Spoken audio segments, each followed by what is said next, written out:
Abra sua Bíblia no Salmos, capítulo 23. Hoje quero refletir a respeito de um dos textos mais famosos da Escritura. Aquele texto que, depois de João 3,16, é o primeiro que a gente decora desde criancinha. Não sei em qual versão meu pai me ensinou, mas eu tenho essa versão na minha gravada, eu creio que desde os 8 anos de idade. Salmos, capítulo 23. Um salmo de Davi. Eu vou ler na NVT. E o texto diz assim: O Senhor é o meu pastor e nada me faltará. Ele me faz repousar em verdes pastos e me leva para junto de riachos tranquilos. Renova minhas forças e me guia pelos caminhos da justiça. Assim ele honra o seu nome. Mesmo que eu andar pelo escuro vale da morte, não terei medo, pois tu estás ao meu lado. Tua vara e teu cajado me protegem. Preparas um banquete para mim na presença dos meus inimigos. Unge minha cabeça com óleo, o meu cálice transborda. Certamente a bondade e o amor me seguirão todos os dias da minha vida, e viverei na casa do Senhor para sempre. Palavra de Deus. Esse salmo de Davi, segundo a tradição judaica, foi escrito por Davi quando ele já era um rei muito experiente. E nesse momento ele estava no meio de uma batalha, numa posição de guerra difícil e cercada pelos seus inimigos. E nesse momento de grande dificuldade, nesse momento de perigo, como acontece muitas vezes conosco, quando literalmente a vida passa diante dos nossos olhos, num momento de preocupação, num momento de medo terrível, eu imagino que esse rei experiente, esse velho rei, que outrora havia sido um simples pastor de ovelhas, um simples cuidador das ovelhas do seu pai, começa a perceber na história da sua vida que, na verdade, ele não tinha sido pastor. Na verdade, durante toda a sua vida, ele era a ovelha. E o bom pastor era o seu Deus Todo-Poderoso. Ele começa a perceber na sua história de vida que ele era a ovelha de fato, indefesa, sem as garras necessárias ou as presas para se livrar dos tantos infortúnios e inimigos que a vida lhe impõe. Mas mesmo sendo uma simples ovelhinha, sem garras, sem presas, um simples pastor de 1,50 m de altura, de uma família pobre, ele havia sido cuidado soberanamente pelo bom pastor. O Senhor Todo-Poderoso havia sido, em toda a sua história, como um bom pastor para a sua vida. Então ele começa dizendo, e começa a refletir, e começa a escrever essa linda poesia, essa linda canção, afirmando: o Senhor é o meu pastor. O Senhor é o meu pastor. Eu achava que eu era o pastor. Eu achava que eu era o rei. Mas é o Senhor. O Senhor cuidou de mim em todos os momentos da minha vida. O Senhor tem sido o rei da minha história. O Senhor é o meu pastor. E nada me falta. Nada me faltará. Eu me pergunto se você pode fazer essa mesma afirmação nessa noite. Será que eu e você podemos dizer nessa noite: o Senhor é o meu pastor? Será que eu posso afirmar com todas as forças? Porque, meu irmão, se você puder sair dessa noite com a certeza de que o Senhor é o seu pastor, o restante desse livro, desse capítulo, vai te trazer um regozijo, um refrigério inimaginável. Mas é primeiro preciso pensar, se de fato o Senhor é o meu pastor, Se de fato eu tenho sido ovelha de Cristo, o que isso significa para mim, o que isso implica na minha vida e o que isso me guarda e me protege. Eu queria ler com vocês João capítulo 10, versículo 14, quando Jesus, diante dos seus discípulos, se apresenta como sendo ele o bom pastor que dá a vida pelas suas ovelhas. Então, no versículo 14 do capítulo 10 de João, Jesus afirma categoricamente: eu sou o bom pastor. E o bom pastor, como um bom pastor, conheço minhas ovelhas e elas me conhecem. Versículo 15. Assim como meu Pai me conhece e eu o conheço, e eu sacrifico a minha vida pelas minhas ovelhas. Olha que afirmação poderosa. Eu sou o bom pastor e eu conheço as minhas ovelhas e elas me conhecem como eu conheço o Pai e Ele me conhece. E eu dou a minha vida pelas minhas ovelhas. E no versículo 27, ele continua sobre este assunto dizendo: minhas ovelhas ouvem a minha voz, eu as conheço e elas me seguem. Eu lhes dou a vida eterna e elas nunca morrerão. Ninguém pode arrancá-las de minha mão, pois meu Pai as deu a mim e Ele é mais poderoso do que todos. Ninguém pode arrancá-las da mão de meu Pai. Você está entendendo um pouco das implicações do que significa ter Jesus como seu bom pastor? Eu vou resumir para você em 5 pontos. Primeiro, Jesus conhece suas ovelhas e as suas ovelhas o conhecem. Você conhece Jesus? Se você conhece Jesus, Ele te conhece.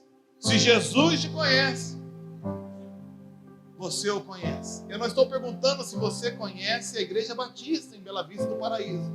Eu não estou perguntando se você conhece as nossas doutrinas e expressões religiosas. Eu estou lhe perguntando se você conhece de fato Jesus.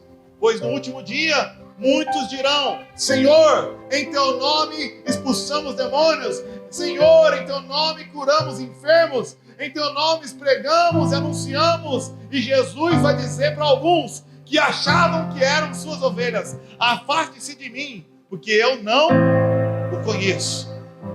Mas as ovelhas de Jesus o conhecem de fato. E o segundo ponto é que, assim como Davi fez, Jesus se sacrifica por suas ovelhas. O bom pastor dá a vida. Lembra quando Davi era um pequeno pastorzinho e numa ação talvez até inescrupulosa, inexperiente, ele avança uma vez sobre o urso e outra vez sobre o leão, arriscando a própria vida para resgatar a ovelha da boca do predador. Jesus não arriscou a sua vida porque ninguém a poderia tomar. Jesus a deu livremente, para que eu e você pudéssemos ser de uma vez por todas livres das garras do inimigo, libertos das mãos de Satanás, resgatados do império das trevas e transplantados no reino do Filho do seu amor. Isso não aconteceu a mim e a você por causa dos nossos méritos ou esforços. Isso aconteceu devido ao sacrifício que o bom pastor fez por cada uma de suas ovelhas. Essa é a base do nosso relacionamento com Deus. Não que os tenhamos amado, mas que antes Ele nos amou primeiro e deu prova do seu amor, morrendo por nós, quando éramos ainda seus inimigos e miseráveis pecadores. O bom pastor dá a sua vida pelas ovelhas. 3. As verdadeiras ovelhas de Jesus ouvem a sua voz. As verdadeiras ovelhas de Jesus dão ouvido às suas palavras. Levam em consideração, não. Elas tomam como verdade absoluta e comando inegociável a direção do bom pastor. Eu não entendo muito de animal, de ovelha, mas quando um pastor chega diante das suas ovelhas, ele basta chamar e as ovelhas ouvem a sua voz, correm até ele e o seguem. Você é uma ovelha de Jesus? Se você é uma ovelha de Jesus, você tem ouvido a palavra de Jesus, porque Jesus é a palavra. E não apenas ouvido, mas dado ouvido e seguido a sua direção.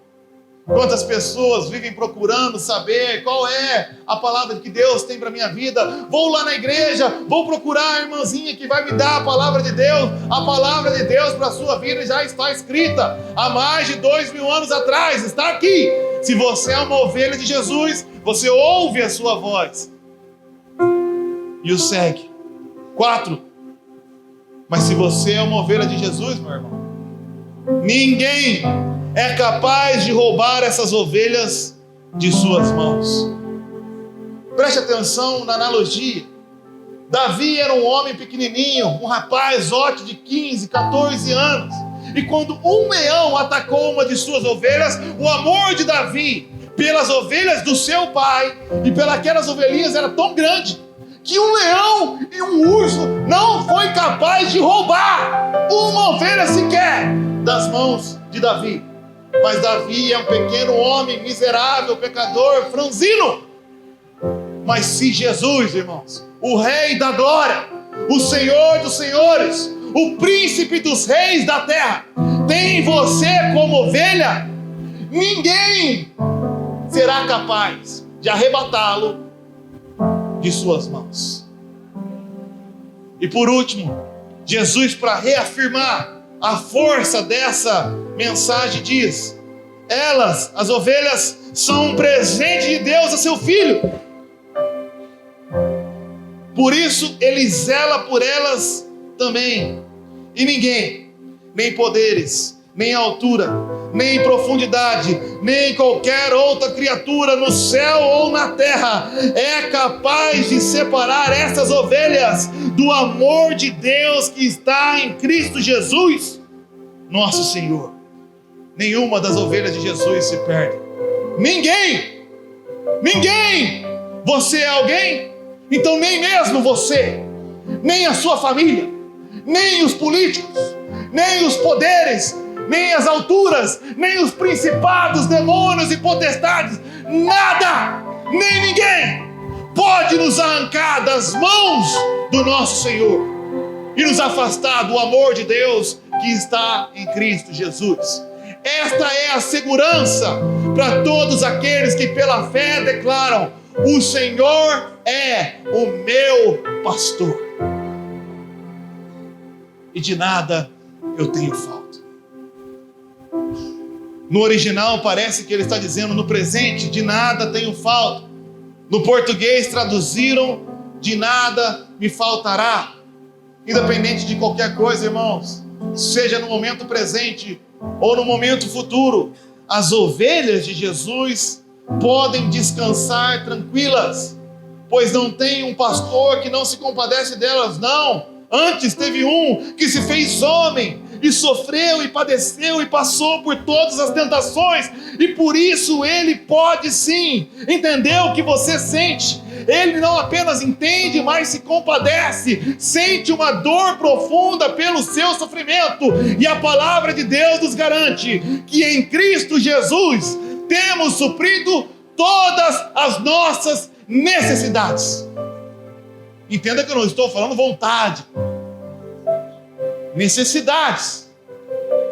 Talvez você está com uma vontade de ter um carro melhor para calar a boca do seu tio. Não venha para a igreja por causa disso, pelo amor de Deus. Talvez você está com a vontade de tirar umas férias em Hollywood para postar no Instagram. Isso é uma vontade tua, não venha buscar a Deus por causa disso. Mas os homens têm necessidade de segurança, necessidade de pertencimento, necessidade de identidade, necessidade de propósito nessa vida. E aqueles que estão em Cristo têm todas as suas necessidades supridas a cada dia, hoje e amanhã. Então não se preocupe quanto ao amanhã. Basta a cada dia o seu próprio mal. Lance sobre ele todas as vossas necessidades, ansiedades, porque o seu bom pastor tem cuidado de vós. Você é uma ovelha de Jesus? Então nada lhe faltará. Por quê? Pois ele me faz repousar em pastos verdejantes. Em Cristo Jesus, eu sou guiado aos melhores banquetes. Em Cristo Jesus, eu tenho toda a minha fome saciada. Ele me manda o maná de cada dia, pelo pão da sua palavra. Ele é o pão vivo que desceu do céu, e Ele nos alimenta a cada dia. O pão nosso de cada dia nos dai hoje, e não é um pasto qualquer, é um pasto verdejante, um pasto saboroso, um pasto cheio de nutrientes e tudo aquilo que nós necessitamos. Pois está escrito em Salmos 119, 165, muita paz tem aqueles que amam a sua lei, e para eles não há tropeço. Você sabe que os Salmos foi escrito em hebraico, e essa primeira frase, muita paz, em hebraico é Rabi Shalom. Rabi é a mesma prefixo que vem de Rabi, mestre, o grande, excelentíssimo, Rabi. Shalom significa muito mais do que paz em hebraico.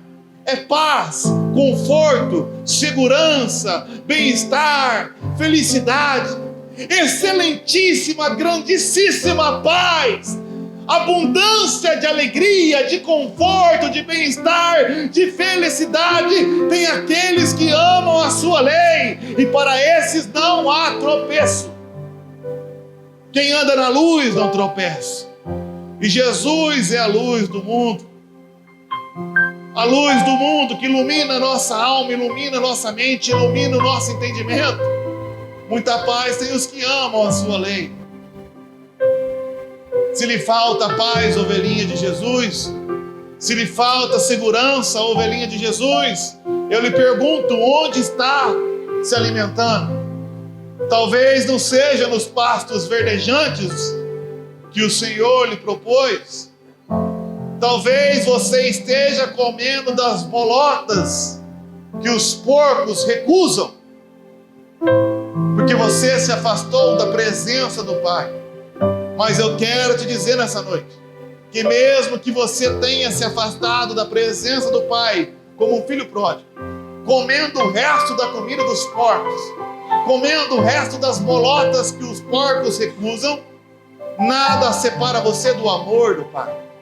O Pai continua em pé na porta, esperando você, esperando um simples movimento de arrependimento, uma simples lembrança de como aquele filho pródigo teve: voltarei para a casa do meu pai, porque lá havia comida em abundância. Talvez você esteja até com vergonha, talvez você, em nome de uma suposta dignidade própria, nem queira tomar a ceia, pois não se sente digno. Acha que tem que tomar vergonha na cara de tantas vezes que tropeçou. Eu quero falar para você que esta relação não é sobre a tua dignidade, é sobre a dignidade do Pai, é sobre o amor do Pai. O filho pródigo não era digno, mas quando voltou, o amor do Pai era tão grande, era tão imenso, que ele falou: matem um cordeiro, dê-lhe novamente a nossa aliança, busquem vestes novas, uma nova sandália, pois o meu filho estava morto, se alimentando das bolotas do porco, mas reviveu. O meu filho está de volta. O meu filho está de volta. Essa noite é a noite de voltar aos braços do bom pastor, do nosso Pai, o nosso Pai bondoso, que continua te esperando com os pastos verdejantes da sua palavra. E Ele leva junto para riachos tranquilos ou para águas de descanso. Ele sacia a nossa sede. Deus, através do profeta Jeremias, falou assim certa vez: ouçam, ó povos, escutem, ó nações, o absurdo que o meu povo fez. Eles cometeram 2 pecados: se esqueceram de mim, fonte de águas vivas, e cavaram para si cisternas rotas, rachadas, que não retêm água. Quantos de nós não estamos vivendo assim? Quantos de nós, ovelhas de um bom pastor, nos esquecemos do nosso Deus? Fonte de águas vivas, que nos prometeu em João 7 fazer brotar do nosso interior rios de água viva que refrigeram a nossa alma. Mas preferimos cavar cisternas, cavernas, esperando uma chuva futura, para que quando essa chuva futura acontecer, talvez encher a minha cisterna.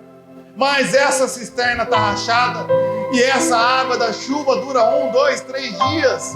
Nós estamos trocando uma fonte que já está aqui. A fonte de água viva está diante de nós, esperando uma chuva futura.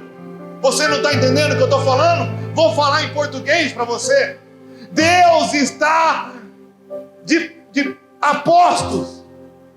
A sua comunhão já está liberada. O véu foi rasgado. Você tem livre acesso à sala do trono, a fim de alcançar em tempo oportuno graça e misericórdia. Jesus morreu para nos reconciliar com Deus. Nós temos de novo acesso e comunhão à presença de Deus. Mas você não se satisfaz disso. Você não está feliz com isso. Você está esperando uma chuva futura. Quando você for promovido lá no futuro, quando você comprar um carro novo no futuro, quando você casar, quando teu filho crescer, quando você entrar na faculdade. Mas eu estou te avisando, isso é uma caverna rachada. Essa alegria pode demorar para acontecer e vai durar 1, 2 dias. É que nem cheiro de carro novo.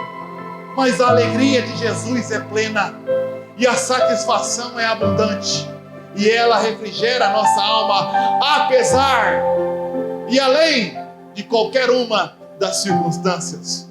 Ele nos guia para a água de descanso, refrigera a nossa alma, e me guia pelos caminhos da justiça. Pois a palavra de Deus também diz: lâmpada para os meus pés é a sua palavra, luz para os meus caminhos. Lâmpada para os meus pés. Eu não sei o futuro, mas cada passo que eu dou está sendo iluminado pela palavra de Deus. Irmãos, eu não sei onde eu vou estar daqui 1 semana, mas hoje eu estou aqui. E hoje aqui estou sendo guiado pelos caminhos da justiça de Deus. Eu tive um domingo maravilhoso. Comecei guiado pelo Espírito de Deus e pela sua palavra, fazendo discípulos hoje de manhã. Depois continuei sendo guiado por um caminho de justiça, me alimentando de uma ótima refeição missionária, saborosa, com toda a minha família.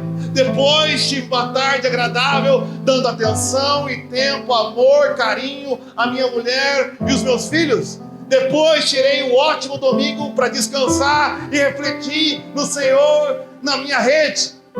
E depois estou aqui louvando, engrandecendo o nome do Senhor e proclamando a sua palavra.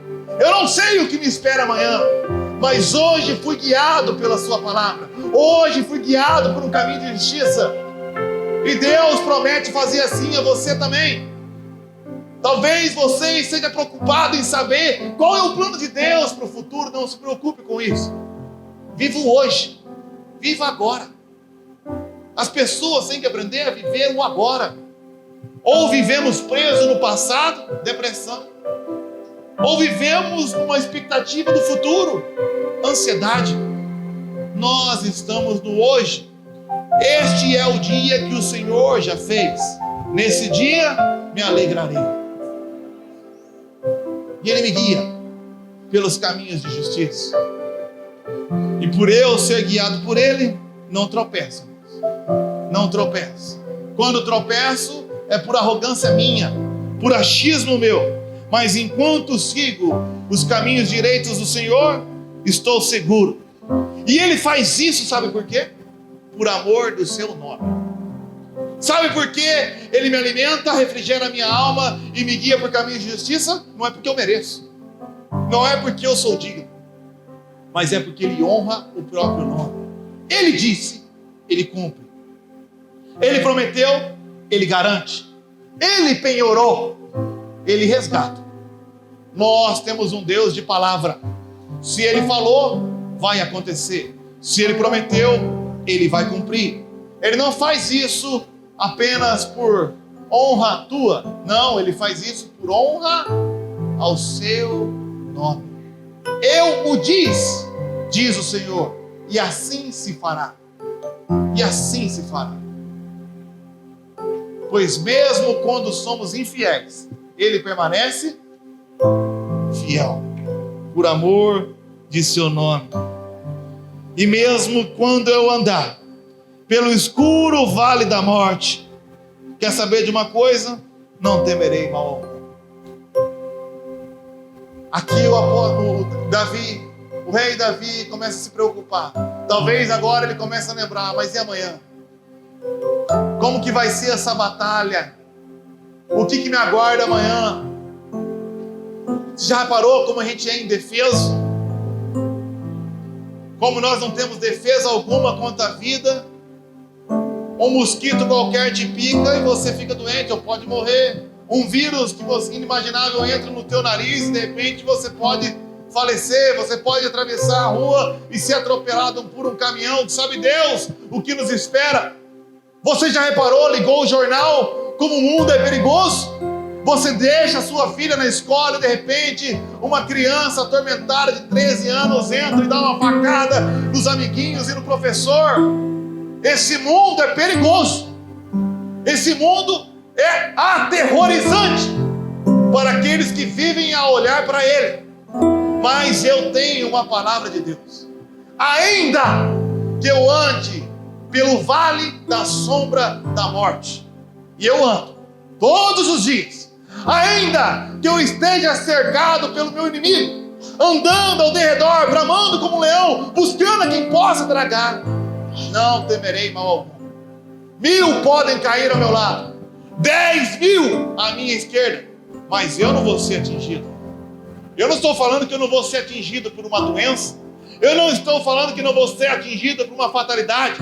Eu estou falando que não importa o que o diabo possa tentar tramar contra mim, não importa a enfermidade que ele possa enviar, não importa a fatalidade, nada, nem ninguém pode me afastar das mãos de Deus. Nada, nem ninguém pode mover eu 1 centímetro do centro da vontade do Senhor e dos seus planos. Não importa, Satanás, faça o que quiser, eu estou no centro da boa, perfeita e agradável vontade de Deus, e Ele começou uma boa obra e vai completar, e eu posso andar tranquilo. Sabe por quê?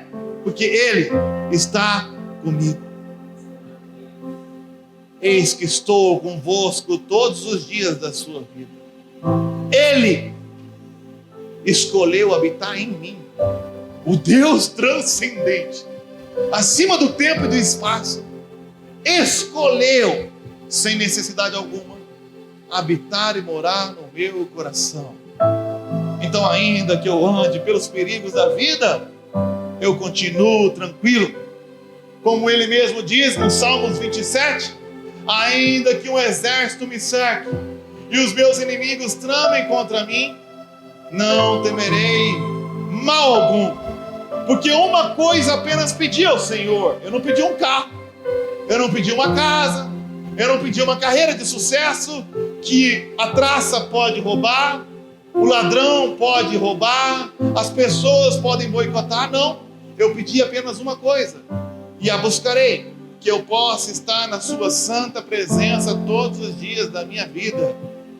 E por quê? Porque ele mesmo diz em Salmos 16, versículo 11: na presença do Senhor há plenitude de alegria e delícias eternamente. Este é o segredo do céu.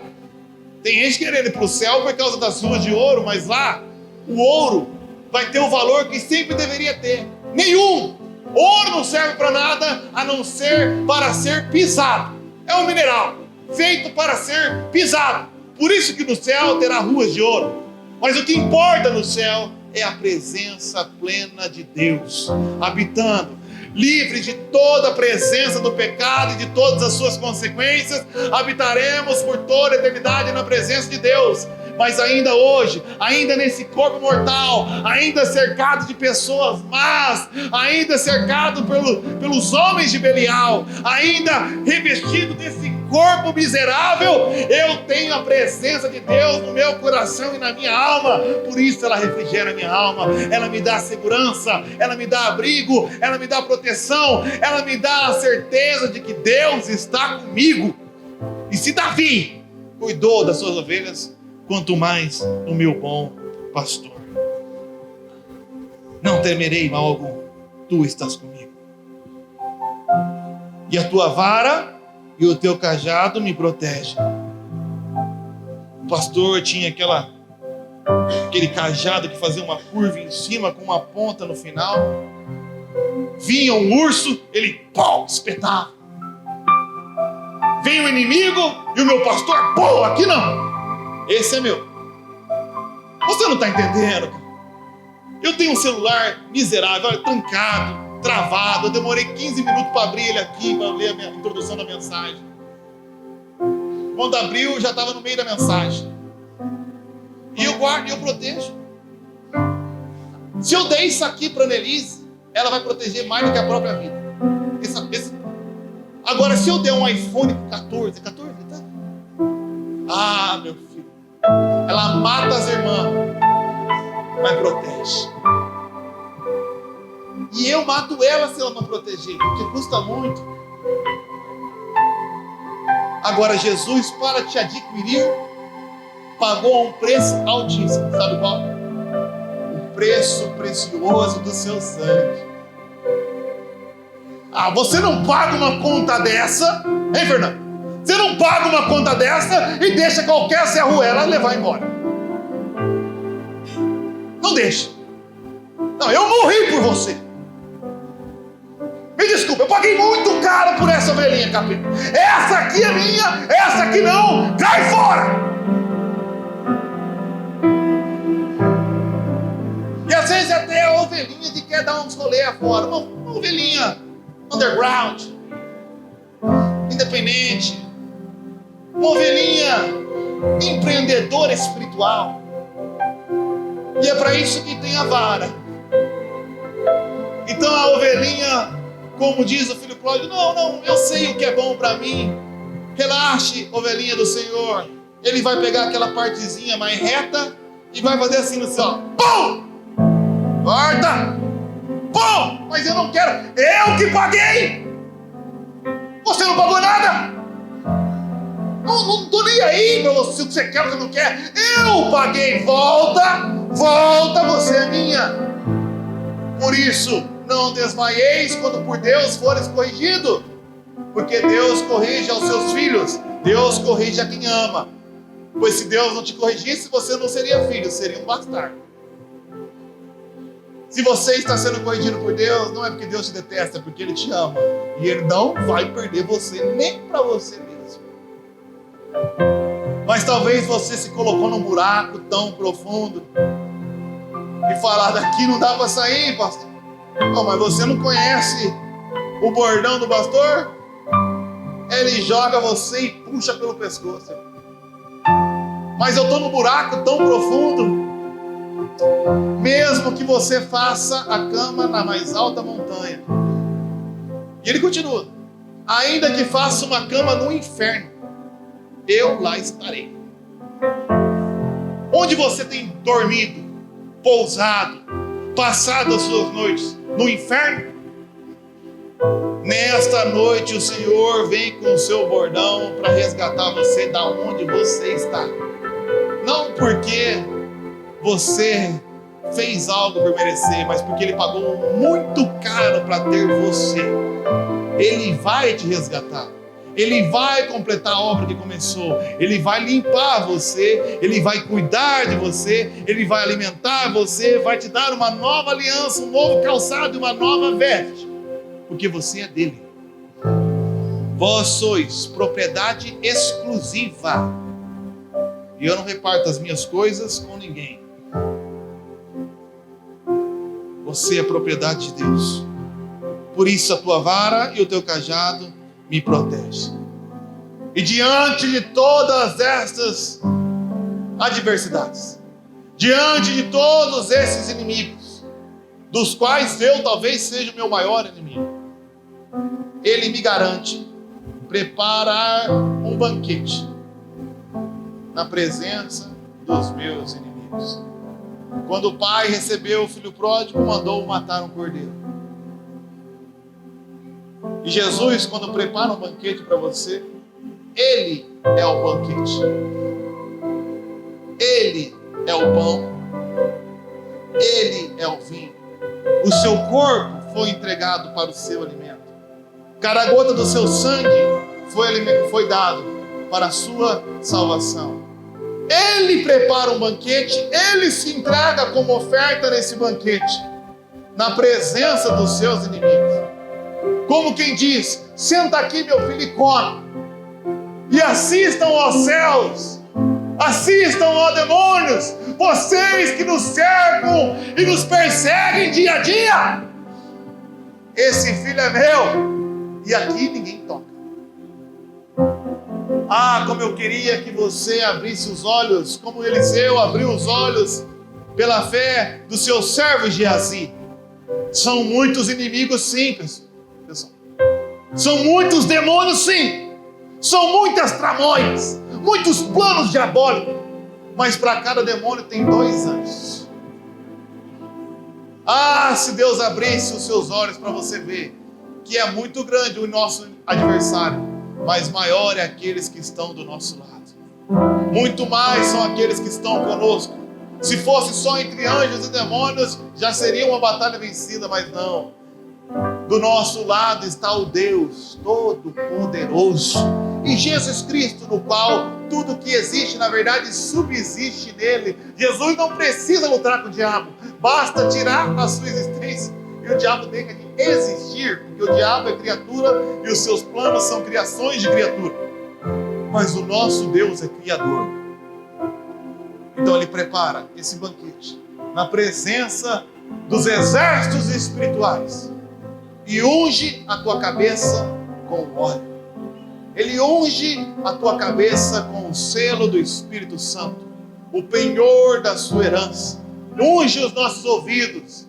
Isso é muito importante, porque uma ovelhinha, ela precisa ter as orelhas ungidas. Sabe por quê? Porque se ela não tiver as orelhas ungidas com óleo, ela fica sendo incomodada por mosquitos, moscas. E ela não consegue se alimentar, porque para ter uma boa alimentação, ela tem que ter um alimento constante. E ela fica com coceira nos ouvidos, parando de comer, e aquilo faz com que ela não cresça, não desenvolva direito. Então um bom pastor unge a orelha das ovelhas para que não seja incomodado pelas moscas. Belzebu é conhecido como Deus das moscas. E Paulo fala que tem muitas pessoas que não têm as orelhas ungidas, mas com coceira nos ouvidos. Procuram homens que pregam o evangelho à sua semelhança. Procuram pessoas que ensinam aquilo que elas querem ouvir. Eu quero a bênção. Onde que está a bênção? Eu quero saber da vitória que o meu egoísmo deseja. Eu quero calar a boca do meu tio. Eu quero fechar a boca. Quem te viu passar na prova e não te ajudou, vai ver na bênção. O que eu tenho que fazer? O que eu tenho? É 7 correntes de não sei o quê? É dar uma oferta de um carro? É sacrificar um pedido de oração num monte que vai subir uma fumacinha? E acredita nas piores baboseiras já inventadas na história da humanidade. Porque não tem as orelhas ungidas. Mas as ovelhas tiver a sua cabeça inteira ungida com óleo, não correm para lá e para cá, atrás de todo o vento de doutrina, como nuvens sem água, vagando para lá e para cá. Continuam fixas, se alimentando da palavra de Deus. Agora a moda é lá. Ah, legal. Eu estou aqui ouvindo a palavra de Deus. Agora a moda é os 7 selos da maravilha. Deus abençoe. Eu estou aqui com a palavra de Deus. Agora tem que ir na festa do não sei do que, dos tabernáculos. Ah, legal. Eu estou aqui me alimentando da palavra de Deus. E sabe o que acontece comigo? O meu cálice transborda. O cálice da alegria de Deus transborda. Transborda que nem naquelas festas de casamento americano que tem uma taça, uma pirâmide de taça, e o garçom joga o champanhe lá em cima e vai enchendo a primeira e vai transbordando e vai caindo nas outras e vai enchendo todas as outras taças. Eu continuo aqui, pertinho de Deus. O povo corre para lá, o povo corre para cá. As pessoas querem aquilo, as pessoas querem isso, andando atrás de demanda. Arão, faz um Deus para nós que faz isso e aquilo, e o povo faz. Arão, agora a gente quer um Deus assim, um bezerro de ouro assado, e o sacerdote faz. Mas eu continuo aqui, olhando fixo ao autor e consumador da minha fé, sendo preenchido do vinho da alegria de Deus e transbordando, e transbordando para quem chega perto, porque o reino de Deus é justiça, é paz e é alegria no Espírito Santo. O meu cálice transborda. E uma coisa eu tenho certeza: bondade e misericórdia me seguirão. Eu não corro atrás da bondade de Deus, porque a bondade está me seguindo. Se eu sigo Jesus, a bondade me segue. Eu não corro atrás de bênçãos. As bênçãos têm que correr para me alcançar. Às vezes ela chega tarde demais, já está resolvido, bênção. Demorou. Eu não corro atrás de bênção. Eu não corro atrás da bondade. A bondade me persegue. Ela me persegue. E se ela me segue, ela está atrás de mim. Então, quando eu olho para trás, Provérbios fala: reconheça o Senhor em todos os seus caminhos, e Ele endireitará as suas veredas. Eu olho para trás e vejo desde o ventre da minha mãe, a bondade de Deus. Um rapaz que não era nem para nascer, numa mulher de 1,50 m, com 50 quilos, com mais de 5 quilos, uma cabeça do tamanho de uma melancia, entalado por 24 horas, depois de 24 horas com apenas a cabeça para fora e o tronco inteiro para dentro, minha mãe morrendo de hemorragia. O doutor sai para fora e fala para o meu pai: infelizmente não podemos mais fazer nada. Se insistir em tentar salvar o menino, morre a mãe também. Então nós vamos ter que devolver o menino para dentro. Ele vai morrer sufocado porque já está respirando há muito tempo. Meu pai chorando fala: pode salvar a minha mulher. Mas quando eles voltam para dentro da sala, eu estou no colo da minha mãe. E ninguém sabe até hoje o que aconteceu. Bondade de Deus.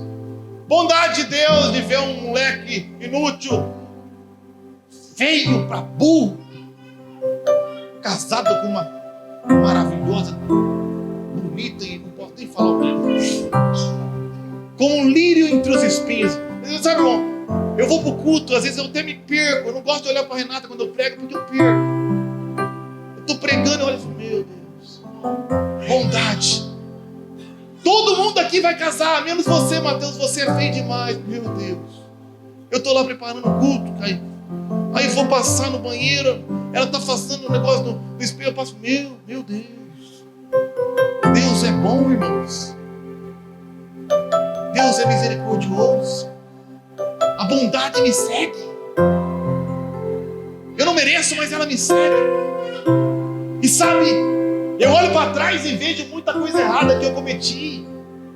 Horríveis, decisões miseráveis, péssimas decisões. Mas sabe o que eu percebo? A misericórdia de Deus está me seguindo também. Ele pegou até as coisas erradas que eu fiz e fez cooperar para o meu bem. É uma maluquice, tomei umas decisões erradas, paguei o preço, sofri. Às vezes fiz a minha família sofrer, mas eu olho para trás e vejo Ele usando aquelas burradas que eu fiz para me trazer ensinamento que jamais teria se não tivesse errado. Bondade e misericórdia certamente me seguirão todos os dias da minha vida. Como Deus é bom, como Deus é fiel em todo o tempo, como Deus é maravilhoso. Por isso habitarei todos os dias todos os dias na casa do Senhor. Sabe uma coisa que a gente tem que entender? Que a vida cristã e o Evangelho não diz diretamente ou primariamente a respeito de você. O Evangelho é uma notícia, uma ótima notícia, que diz respeito a você, mas uma notícia que já foi feita, algo que já aconteceu, e foi feito por Deus, antes da fundação do mundo. Deus te amou. Eu li esses dias um salmo que fala que desde o ventre da sua mãe, Deus o amou, o conhecia, de maneira maravilhosa o criaste. É algo que Deus fez antes da fundação do mundo. Fez por amor, fez a respeito de você. Fez em honra do seu próprio nome, para que eu e você estivéssemos livres. Livres das garras do nosso inimigo, livres do poder e do domínio do pecado, livres de nós mesmos. Para quem é a ceia do Senhor? Para quem é esse banquete?